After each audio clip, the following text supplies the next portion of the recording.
ও আল্লাহর বান্দারা, আম্মা জান আয়েশা বলেন, ও রহমতের নবী, ওই কিয়ামতের ময়দানে আমরা যে উলঙ্গ দাঁড়াবো, আমরা তো আপনার বিবি, আমাদের কি শরম হবে না, লজ্জা হবে না? রহমতের নবী বলেন, আয়েশা, ওই কিয়ামতের ময়দান কত কঠিন হবে জানোনি? ইয়াউমা ইয়াফিরুল মারউ মিন আখিহি ওয়া উম্মিহি ওয়া আবি ওয়া সাহিবাতিহি ওয়া বানি। আল্লাহর পয়গম্বর কোরআনের আয়াত দিয়ে বলেন, ও আয়েশা, ওই কিয়ামতের দিন মা তার সন্তানকে দেখে ভেগে যাবে, ভাই তার ভাইকে দেখে ভেগে যাবে। মা তার সন্তানকে ডাক দিয়া বলবে, ও সন্তান, আমার দুনিয়ায় কোনো বিবাহ হয় নাই, তোমার মতো সন্তান দুনিয়াতে আমার ছিল না। মা তার সন্তানরে পরিচয় দিবে না, ভাই তার ভাইরে পরিচয় দিবে না, বাবা তার ছেলের পরিচয় দিবে না। ও মুসল্লি ভাইরা, একটু চক্ষু দুইটা বন্ধ করিয়া বালিশের সাথে মাথা লাগাইয়া চিন্তা করিও, দুনিয়ার মধ্যে সন্তানের কিছু হইলে মা পাগল হয়ে যায়, বাবা পাগল হয়ে যায়, আর কিয়ামতের ময়দানে তো কঠিন। ওই দিন মা তার সন্তানের ভুলে যাবে, বাবা তার সন্তানের ভুলে যাবে। রহমতের নবী বলেন, আয়েশা, আয়েশা, এমন কঠিন অবস্থা হবে, মানুষগুলো যে উলঙ্গ, একজন আর একজনের দিকে তাকানোর কোনো সুযোগ হবে না, সবাই শুধু নাফসি নাফসি বলে চিল্লাইতে থাকবে। ওরে আল্লাহর গোলাম, রহমতের নবী বলেন, এই অবস্থার মধ্যে 50,000 বছর অতিবাহিত হয়ে যাবে। সবাই চলে যাবেন আদম নবীর কাছে। আপনি তো আদম নবী, আজকে একটু আমাদের জন্য সুপারিশ করেন। আদম বলবেন, আমি জান্নাতের মধ্যে গন্ধম খেয়ে আল্লাহর কাছে অপরাধ করেছি, আজকে আমার কি উপায় হবে? আমি আদমের জানা নাই, তোমরা চলে যাও মূসার কাছে। বুখারীর মধ্যে লম্বা হাদিস আছে, 10 পৃষ্ঠার হাদিস। এরকম করে এক নবী আর এক নবীর কাছে পাঠাবে। আদম পাঠাবে মূসার কাছে, মূসা পাঠাবে তাওরাতের আপনার আলেম হযরতে দাউদের কাছে, দাউদ পাঠাবে ইউনুস নবীর কাছে, ইউনুস নবী পাঠাবে ইব্রাহিম খলিলুল্লাহর কাছে, ইব্রাহিম খলিলুল্লাহ ঈসা রুহুল্লাহর কাছে।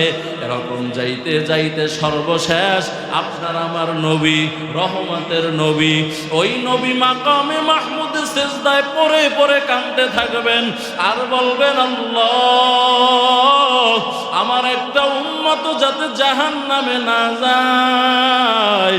ওই দিক থেকে জাহান্নাম আওয়াজ দিতে থাকবেন, হাল মিন মাজিদ, ও আল্লাহ, গুনাহগার গুলা কই, এগুলা আমার পেটে দাও, আমার পেটটা ভরে না। 70,000 ফেরেশতা 70,000 শিকল লাগাইয়া জাহান্নামকে ধরে রাখবেন। এই মুসল্লি ভাইরা, একটা কথাও বানাইয়া বলি না, হাদিস শরীফের বর্ণনা শুনাইতেছি। রহমতের নবী বলেন, এই 70,000 ফেরেশতা 70,000 শিকল, এক একটা শিকলের মাথায় আবার 70,000 ফেরেশতা, এরা জাহান্নামকে ধরে রাখতে পারবে না। জাহান্নাম শুধু আওয়াজ দিবেন আর কিয়ামতের ময়দানের দিকে আগাবেন। আর জাহান্নাম বলবেন, আল্লাহ, বেনামাজিগুলা কই, সুদখোরগুলা কই, নবীর আদর্শ মানে নাই এমন বান্দাগুলা কোথায়, এগুলারে শিকল দিয়া বাইদা আমার পেটের ভিতরে দাও। জাহান্নামে এরকম আগাইতে থাকবেন, ফেরেশতারাও কান্না করবেন, আপনার আমার নবীও কান্না করবেন।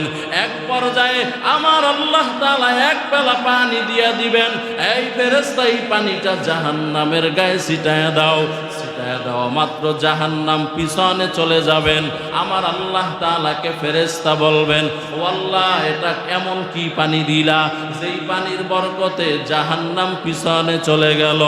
আমার আল্লাহ তাআলা বলবেন, রে ফেরেশতা, এটা আমার গুনাহগার উম্মতের চোখের পানি, যারা ভোর রাত্রে তাহাজ্জুদের মুসাল্লা বিছাইয়া আমি আল্লাহর কাছে কান্না করেছেন আর বলছেন, ও মালিক,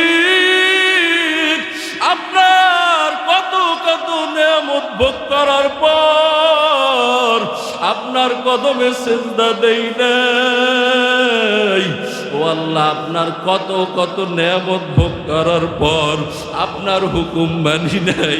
ও আল্লাহ, তুমি আমারে ক্ষমা করে দাও। রহমতের নবী বলবেন, আয়েশা, ওই গুনাহগার উম্মতের চোখের পানির বরকতে জাহান্নাম পিছনে চলে যাবেন। এরে আল্লাহর বান্দারা, চক্ষু দুইটা বন্ধ করো, একটু ডানে বামে কত আমল নামার দিকে তাকাও। জীবনে কত নামাজ ছাড়লাম, বেপরদায় চললাম, আমার আল্লাহর দেওয়া চোখ দিয়ে কত মোবাইলের গুনাহ করলাম। ও যুবকেরা, যারা গুনাহ করে করে জীবনটাকে নাপাক করে ফেলেছ, আমার আল্লাহর কাছে একটু কান্না করো। কান্না না আসলে একটু কান্নার বাহানা করো, আল্লাহর কাছে তৌফিক চাও। চক্ষু দুইটা বন্ধ করো। নবী বলেন, আয়েশা, জাহান্নাম এবার পিছনে চলে যাবেন। আমাকে আমার ফেরেশতারা উম্মতেরা বলবেন, ও নবী, আপনি একটু আল্লাহর কাছে যান, আমাদের জন্য সুপারিশ করেন। এই কিয়ামতের ময়দানের অবস্থা আর সহ্য করতে পারি না রে নবী। ও আল্লাহর বান্দারা, মায়ার নবী যখন আল্লাহর কাছে যাবেন, আমার আল্লাহ তাআলা রহমতের নবীর দিকে তাকানোর পর আমার আল্লাহ তাআলার রাগ অর্ধেক ঠান্ডা হয়ে যাবে। এবার আমার আল্লাহ আর একটা আওয়াজ দিয়ে বলবেন, ওয়ামতাজুল ইয়াউমা আইয়ুহাল মুজরিমুন। আবার আল্লাহ বলবেন, এই অপরাধীরা আলাদা হয়ে যাও। অপরাধীরা আলাদা হতে চাইবে না। আমার আল্লাহ আর একটা অর্ডার করবেন, ওয়ারকাউ মা'আর রাকিঈন। এই বান্দা, যারা দুনিয়াতে নামাজ পড়েছ, আজকে আমি আল্লাহরে রুকু দাও। এবার যারা দুনিয়াতে নামাজি ছিল, এরা রুকুতে পড়ে যাবেন।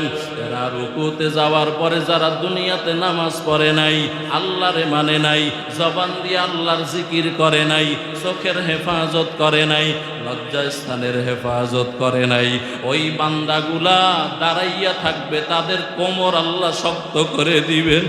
আবার আল্লাহ বলবেন, এর ফেরেশতা, জাহান্নামের ফেরেশতারা এদেরকে জাহান্নামের শিকল দিয়া বাঁধো, এদেরকে জাহান্নামের শিকল দিয়া বাইদা জাহান্নামে ফালাও।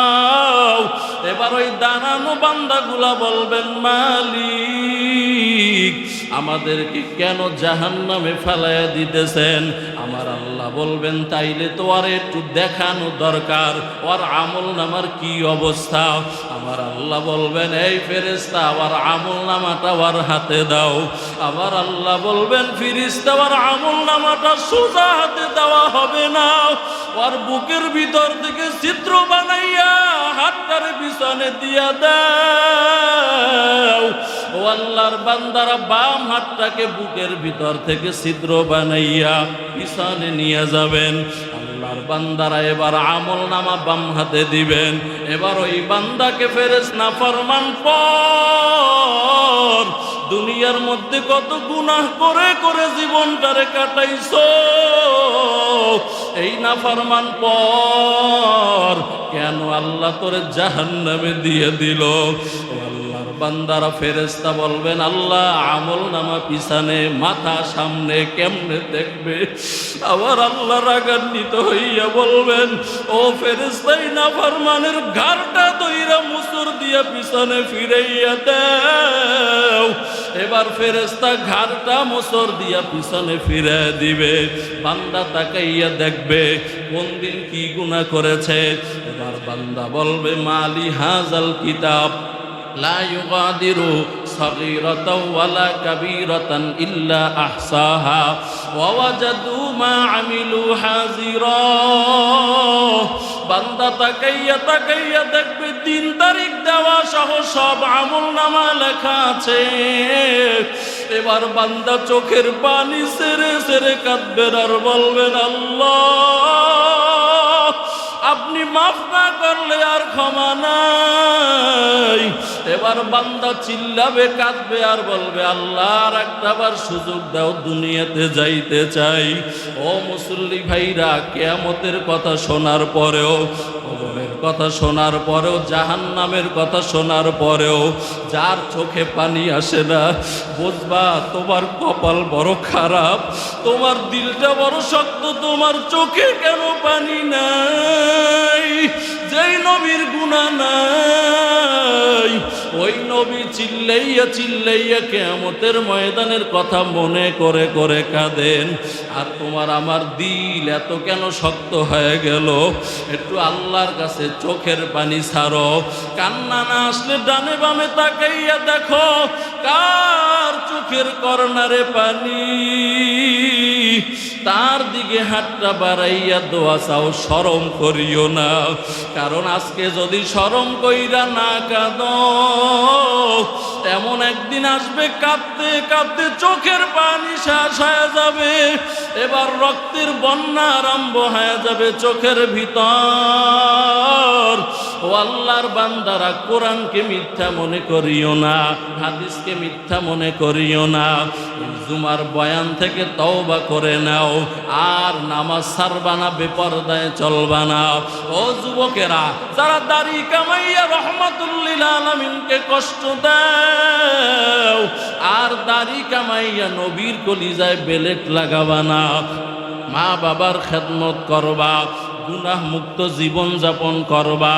তওবার জন্য যদি খালেস নিয়ত হয়, দুইটা হাত আল্লাহরে দেখা দাও। নারায়ে তাকবীর। আয় আল্লাহ সকলের হাতগুলো কবুল করে নেন। আয় আল্লাহ সকলকে দাড়িওয়ালা নামাজি বানায় দেন। আয় আল্লাহ সকলকে খাঁটি পর্দাওয়ালা বানায় দেন। ও দয়ার মালিক, গুনাহের কারণে দিল শক্ত, চোখে পানি নাই। ও আল্লাহ, তুমি কান্নাওয়ালা চক্ষু দান করো আল্লাহ। আয় আল্লাহ, তুমি কান্নাওয়ালা চক্ষু দান করো আল্লাহ।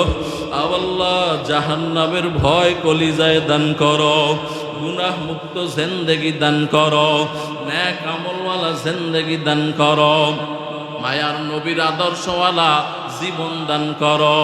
যেদিন আজরাইল পাঠাইবারে আল্লাহ, ওই দিন জান্নাত দেখতে দেখতে যেন বিদায় হয়, সেই তৌফিক আল্লাহ তুমি দান করো। আয় আল্লাহ, রহমতের নবীর আদর্শের উম্মত বানায় দাও, গুনাহমুক্ত জিন্দেগি দাও, নেক আমলওয়ালা জিন্দেগি দাও। আয় আল্লাহ, যেই কথাগুলা বললাম, সর্বপ্রথম আমাকে আমল করার তৌফিক দান করো, আমার ভাইদেরকেও আমল করার তৌফিক আল্লাহ দান করেন। আমি আল্লাহকে ভয় করো। কি বলছেন বলেন? হে লোক সকল, আমি আল্লাহকে ভয় করো। বিভিন্ন জায়গায় আল্লাহ ঈমানদারদেরকে খাস করছেন, ইয়া আইয়ুহাল্লাযীনা আমানুত্তাকুল্লাহ। ওখানে শুধু ঈমানদার যারা, এদেরকে আল্লাহ বলছেন যে আমাকে ভয় করো। আর এখানে ঈমানদার আর বেঈমান না, পৃথিবীর সমস্ত মানুষদেরকে আল্লাহ সম্বোধন করে বলেছেন, ইয়া আইয়ুহান নাসুত্তাকু রাব্বাকুম। হে লোক সকল, মানব সকল, তোমরা আমি আল্লাহ তাআলাকে ভয় করো। ইন্না জালজালাতাস সাআতি শাইউন আযীম। নিশ্চয়ই আমি আল্লাহ তাআলা এক প্রলয় সৃষ্টি করব, এক ভূমিকম্প সৃষ্টি করব, আর সেই সময়টা হবে অত্যন্ত কঠিন। এই প্রলয় দ্বারা উদ্দেশ্য হলো, আল্লাহ পাকের চারজন নিকটবর্তী ফেরেশতা আছেন। কয়জন? ইসলামের চারের সাথে একটা সম্পর্ক আছে। যেমন বিশিষ্ট নবী এবং রসুল কয়জন? বলে না, চারজন। বিশিষ্ট কিতাবও চারটা, রাসূলের বিশিষ্ট সাহাবীও চারজন, এরপরে বিশিষ্ট ইমামও হচ্ছে চারজন, আর আল্লাহ পাকের বিশিষ্ট মনোনীত চারজন ফেরেশতাও আছে। আবার আমাদের মাযহাবও কয়টা? সারা পৃথিবীতে চার মাযহাবের প্রচলন আছে। এই জন্য চাঁদের সাথে ইসলামের একটা সম্পর্ক আছে, এটা ভিন্ন আলোচনা। তবে আল্লাহ পাক এই 4 ফেরেশতার মধ্যে একজন ফেরেশতা আছে, নাম হলো ইসরাফিল। নাম কি? এই ইসরাফিল সিংগায় ফুৎকার দেওয়ার জন্য অপেক্ষায় আছেন। তার কাজই হলো যে সিংগায় ফুৎকার দিবেন, তার আর কোনো কাজ নাই, তিনি সিংগা নিয়ে বসে আছেন। এই ফুৎকারের আওয়াজ এত বিকট হবে যে এই এক আওয়াজের কারণে সারা পৃথিবীর যত গাছপালা, তরুলতা, 200 তলা 300 তলা বিল্ডিং আছে, সব বাতাসের সাথে ভেঙে চুরে চুরমার হয়ে তুলার মতো উঠতে থাকবে। আল্লাহু আকবার, জোরে বলেন। হাদিস শরীফে পাওয়া যায় যে 3টা ফুৎকার দিবেন। কয়টা? প্রথম ফুৎকারে সব ভেঙে চুরে চুরমার হয়ে যাবে। ভূমিকম্প হয় না জমিনে? কথা কয় না, হয়নি? এই যে মাস পার হয় না এখন যে ভূমিকম্প হয়েছে, কিন্তু বলেন ভূমিকম্প যে হয়ে গেল, আমাদের মানসিক পরিবর্তন কতটুকু হলো? হ্যাঁ, পরিবর্তন আছে? আগেও বেনামাজি ছিলাম, এখনো বেনামাজি। আগেও সুদ খাইতাম, এখনো সুদ খাই। আগেও বেপরদায় চলতাম, এখনো বেপরদায় চলি। আগেও দাড়ি কামাইতাম, এখনো দাড়ি কামাই। তাহলে ভূমিকম্প আইসা আমারে করলো কি? কিচ্ছু করতে পারে না। করোনা আসছে না এই দেশে? করোনা আরে কয় না, ব্যাংকে টাকা আছে কিন্তু খাইতে পারে না, পকেটে পয়সা আছে, হোটেলে যাওয়া নিষেধ, দোকানদারেরা লুকাইয়ে লুকাইয়ে দোকান করছে, ফাঁকে ফাঁকে পুলিশের পিডান, একজনের সাথে আর একজন দেখা করা যাবে না, কথা বলা যাবে না, তাইলে জীবাণু ডুববে। কি এক আতঙ্ক আল্লাহ ছড়াই দিয়েছিলেন দেখেন। এরপরও কি মানুষ সোজা হয়েছে? হয় নাই। আমগো দেশে কয় সাপ তুই মরেও সোজা হইলি না। সাপ যদি মরেও পিঠেই মারে, দেখবেন যে লেজটা বাঁকা করে দেয়। লেজটা কি দেখছেন আপনারা কখনো? তা আমাদের অবস্থা এমন যে আমরা তো আলোচনা কথাবার্তা কম শুনতেছি না। আল্লাহ পাক আমাদেরকে জায়গায় জায়গায় কম ধরতেছে না, এরপরও আমাদের বিবেক বুদ্ধি, আমাদের ওঠা বসা, আমাদের মানসিক পরিবর্তন হচ্ছে না। হইতেছে? যেমন পুরুষের হইতেছে না, একইভাবে আমার মা বোনদেরও মানসিক কোনো পরিবর্তন হচ্ছে না। আল্লাহ আমাদের সবাইকে, পুরুষ মহিলা, মাইকের আওয়াজ যত দূরে যাইতেছে, সবাইকে আল্লাহ মানসিক পরিবর্তন হওয়ার তৌফিক আল্লাহ দান করেন। তো প্রথম আওয়াজে সব ভেঙে চুরে চুরমার হয়ে যাবে। দ্বিতীয় আওয়াজে সারা পৃথিবীটা চাটিয়াল ময়দান হয়ে যাবে। সব কিছু উইরা আল্লাহ পাক সব কিছুকে সরাইয়া দিয়া পুরা মরুভূমির মতো বালুকাময় স্থানের মতো আল্লাহ পুরা চাটিয়াল ময়দান বানায় দেবেন। 3 নাম্বার ফুৎকারে কবরের ভিতর থেকে সমস্ত মানুষেরা উলঙ্গ অবস্থায় জীবিত হইয়া উঠা হাসরের ময়দানের দিকে দৌড়াইতে থাকবে। এরপরে আল্লাহ তাআলা বলেন কিয়ামতের বিভীষিকাময় অবস্থাটা কেমন হবে জানো? ইয়াউমা তারাউনাহা তাযহালু কুল্লু মুরদিআতিন আম্মা আরদাআত ওয়া তাদাউ কুল্লু যাতি হামলিন হামলাহা।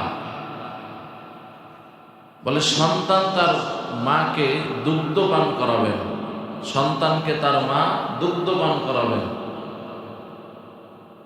স্তন সন্তানের মুখ থেকে ছুটে যাবে, মা এত দিশেহারা হয়ে যাবে, মা অনুভব করতে পারবে না যে তার সন্তানের মুখ থেকে স্তন ছুটে গেছে। এর থেকে আরো ভয়ঙ্কর কথা হলো, আল্লাহ তাআলা বলেন, যারা গর্ভধারিণী মহিলা, তার গর্ভ খালাস হয়ে যাবে কিন্তু সে অনুভব করতে পারবে না, এত বিভীষিকাময় অবস্থা হবে।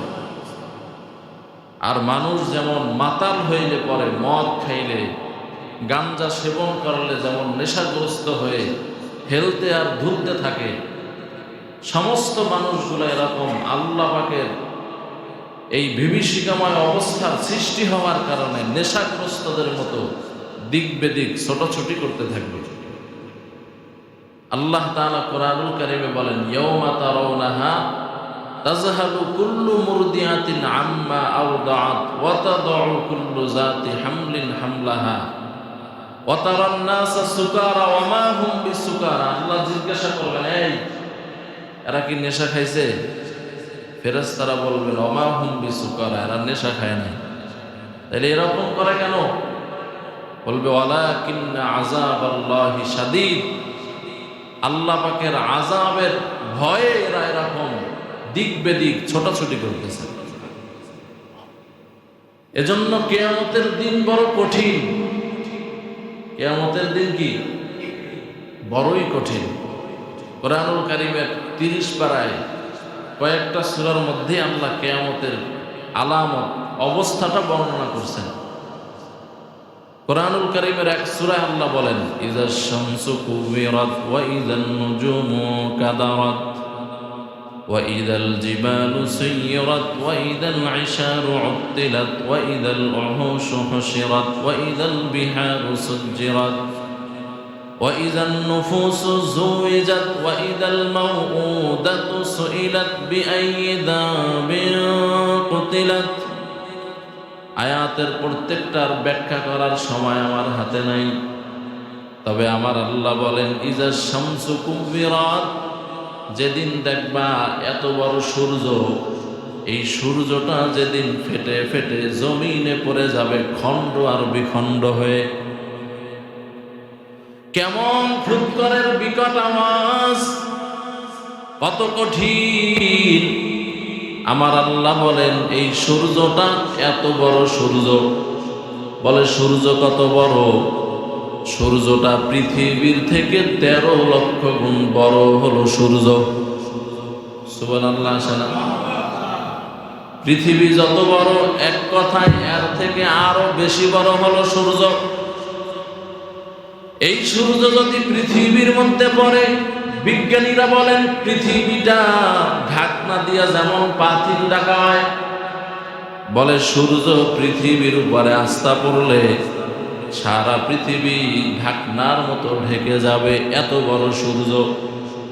কিয়ামতের এই কঠিন অবস্থার মধ্যে সূর্যটা খণ্ড বিখণ্ড হয়ে পড়ে যাবে।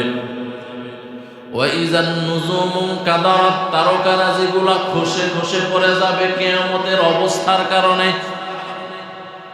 এই আল্লাহর বান্দারা, আল্লাহ তাআলা বলেন, চন্দ্র সূর্য আসমান জমিন সব খণ্ড বিখণ্ড হয়ে তুলার সাথে, তুলা যেমন বাতাসের সাথে উড়ে, এইভাবে বান্দা উড়তে থাকবে।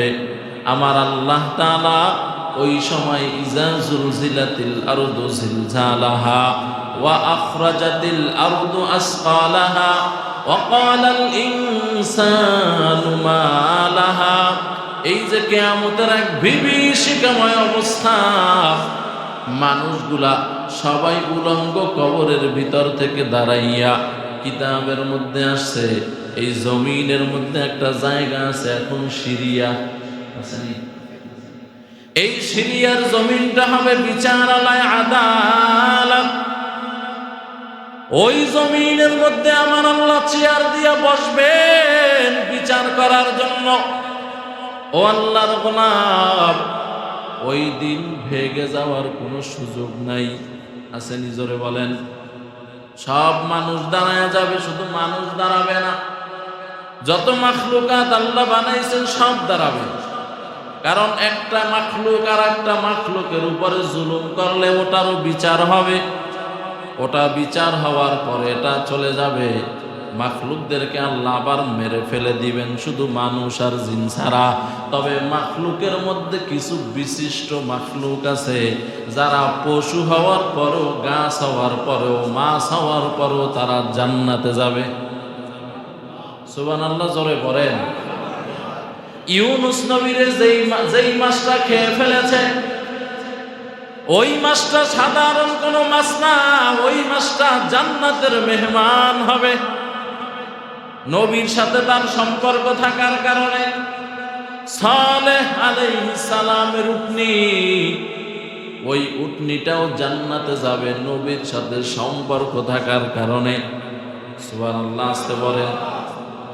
ও আল্লাহর বান্দারা, আসহাবে কাহাফের ঘটনা আছে কোরআনুল কারীমের মধ্যে। 7 যুবক আশ্রয় গ্রহণ করেছেন ঈমান বাঁচানোর জন্য পাহাড়ের পাদদেশে গুহার মধ্যে। ওই 7 যুবককে পাহারাদারি করেছেন একটা কুকুর। ওই কুকুরটাও জান্নাতের মেহমান হয়ে যাবে। আমাদের নবী একটা খেজুর গাছের সাথে হেলান দিয়া খুতবা প্রদান করেছেন। এক মহিলা সাহাবিয়া ওই খেজুর গাছটাকে সরাইয়া একটা মিম্বর, সুন্দর কাঠের মিম্বর বানাইয়া হাদিয়া দিছেন। নবী ওখানে উঠছেন, লম্বা ইতিহাস। মায়ার নবী ওই মিম্বরের উপরে ওঠার পর শুনে খেজুর গাছ পিছন থেকে কান্না করতেছেন, উস্তুনে হান না না আজহাজ রে রাসূল নালামি জাদ হাম চুনি আর বাবে উকুল। শুনতেছে খেজুর গাছ কান্না করতেছেন। রহমাতুল লিল আলামিন, রহমতের নবী আমার খেজুর গাছকে বুকের সাথে আঞ্জা করে ধরেছেন, তো খেজুর গাছের কান্না আরো বেড়ে গেছে। এরে আল্লাহর গোলাম, নবীর বয়ান করলে তো শেষ হবে না, আমার মূল আলোচনা হারিয়ে যাবে। খেজুর গাছকে নবী কয়, এই খেজুর গাছ কি চাও, কেন কান্না করো? কয়, নবী আপনার দামি শরীরটা আমার সাথে এতদিন লেগেছিল, আমি খেজুর গাছ বড় ধন্য হয়েছিলাম, এখন আপনার দামি শরীরটা আমার সাথে আর লাগবে না। রহমতের নবীর শরীরের সাথে হাদিসের মধ্যে আসছে, যেই জায়গাটায় নবী শুয়ে আছেন ওই জায়গার নবীর সিনার সাথে, নবীর পিঠের সাথে যেই জায়গার মাটিটা লেগে আছে, জান্নাতের চাইতেও নবীর সাথে যেই মাটি লেগে আছে ওই মাটির দাম জান্নাতের চাইতেও বেশি। আল্লাহু আকবার করে আওয়াজ দিয়ে বলেন। এই আল্লাহর বান্দারা, রহমতের নবী বলেন, খেজুর গাছ কি চাও বলো? খেজুর গাছ কয়, নবী চাইতি যেহেতু বলেছেন, আমি আপনার সাথে জান্নাতে থাকতে চাই। এজন্য খেজুর গাছকে দাফন করা হয়েছে মসজিদে নববীর পাশে। যারা উমরায় অথবা হজে গিয়েছেন, ওখানে একটা খুঁটি দেওয়া আছে, লেখা আছে মাকামে উস্তুনে হান্নানা। কি লেখা আছে? মাকামে উস্তুনে, অর্থাৎ এই জায়গাটা হলো খেজুর গাছ যে কান্না করছেন সেই জায়গা। এই আল্লাহর বান্দারা, এরকম ভিন্ন ভিন্ন মাখলুকদের হিসাব আল্লাহর আদালতে হবে। আমার আল্লাহ তাআলা সিরিয়ার জমিনটা করবেন বিচারালয়, আদালত। ওখানে বৈশা আমার আল্লাহ একটা রাগান্বিত আওয়াজ দিয়ে বলবেন, লিমানিল মুলকুল ইয়াউম লিল্লাহিল ওয়াহিদিল কাহ্হার। আমার আল্লাহ রাগান্বিত আওয়াজ দিয়ে বলবেন, এই বলো আজকে এই দিনের একচ্ছত্র মালিককে। সমস্যারে সবাই জবাব দিয়ার কি বলবেন? জোরে বলেন, আরো জোরে বলেন। সবাই একসাথে বলবেন, আজকের এই দিনের মালিক হলো আমার আল্লাহ। আমার আল্লাহ ওই চেহারে বৈশা অহংকার নিয়ে বলবেন, আইনাল মুলুক, এই দুনিয়ার রাজা বাদশারা তোমরা কোথায়? আইনাল বিহার, দুনিয়ায় এত বড় বড় সাগর ছিল, আটলান্টিক সাগর, প্রশান্ত মহাসাগর, বঙ্গোপসাগর। ও আল্লাহর বান্দারা, এরকম আরো কত কত ভূমধ্য সাগর। এই বড় বড় সাগরগুলা কোথায়? আমার আল্লাহ বলবেন আইনাল জিবাল, বড় বড় পাহাড়গুলা কোথায়? আল্লাহ নিজে নিজে প্রশ্ন করবেন, অর্থাৎ সব সমতল চাটিয়াল ময়দান হয়ে যাবে। আমার আল্লাহ রাগান্বিত অবস্থায় থাকবেন। ও আল্লাহর বান্দারা, আমার আল্লাহর রাগ ঠান্ডা হবে না। আমার আল্লাহ ওই সময় সূর্যকে বলবেন, এই সূর্য জমিনের উপরে 1.5 হাত মাথার উপরে চলে আসো। এখন জমিনের পিঠটা সূর্যের পিঠ দিয়ে জমিনে আলো দেয়। ওই দিন সূর্যের পিঠটা জমিনে থাকবে না, ওই দিন সূর্যের পেট আল্লাহ জমিনের দিকে ঘুরায় দিবেন। আর আল্লাহ তাআলা বলবেন, সূর্য তোমার ভিতরে যত তাপ আছে সব ছাড়িয়া দাও। মুফাসসিরিনে কেরাম বলেন, দুনিয়ার মধ্যে আমার আল্লাহর দেওয়া সংবিধানের নাম হলো কোরআন। জোরে বলেন কি? আরো জোরে বলেন। আর একটা হলো প্র্যাকটিক্যাল পদ্ধতি, রহমাতুল লিল আলামিন। নবীর আদর্শ যে মানে নাই, কোরআনের সংবিধান যে মানে নাই। কোরআনের সংবিধান নামাজ পড়ো, কোরআনের সংবিধান রোজা রাখো, কোরআনের সংবিধান পর্দায় চলো, কোরআনের সংবিধান হালাল খাও, কোরআনের সংবিধান সুন্নাত অনুযায়ী রহমাতুল লিল আলামিনের আদর্শ মেনে জীবনটারে সাজাও। ও বান্দা, যারা জিহ্বারে হেফাজত করবা না, চোখের হেফাজত করবা না, লজ্জা স্থানের হেফাজত করবা না, নবীর আদর্শ দিয়া তোমার 3.5 হাত বডিটারে সাজাবা না, আমার আল্লাহ বলবেন, এই সূর্য, এই বান্দারে আজকে আর সুযোগ দেওয়া হবে না। এই বান্দারে আমি কত কত নেয়ামত দিয়া বড় বানাইলাম, এই বান্দা না চাইতে কত আয়োজন তার জন্য করলাম, আজকে তোমার ভিতরে যত তাপ আছে সারিয়া দাও। রহমাতুল লিল আলামিন বলেন, সূর্যের তাপে বেঈমান যারা, নাফরমান যারা, আল্লাহর হুকুম মানে নাই, নবীর আদর্শ মানে নাই, এদের মাথার মগজগুলা ভাতের মারের মতো ফুটতে থাকবে। আল্লাহু আকবার।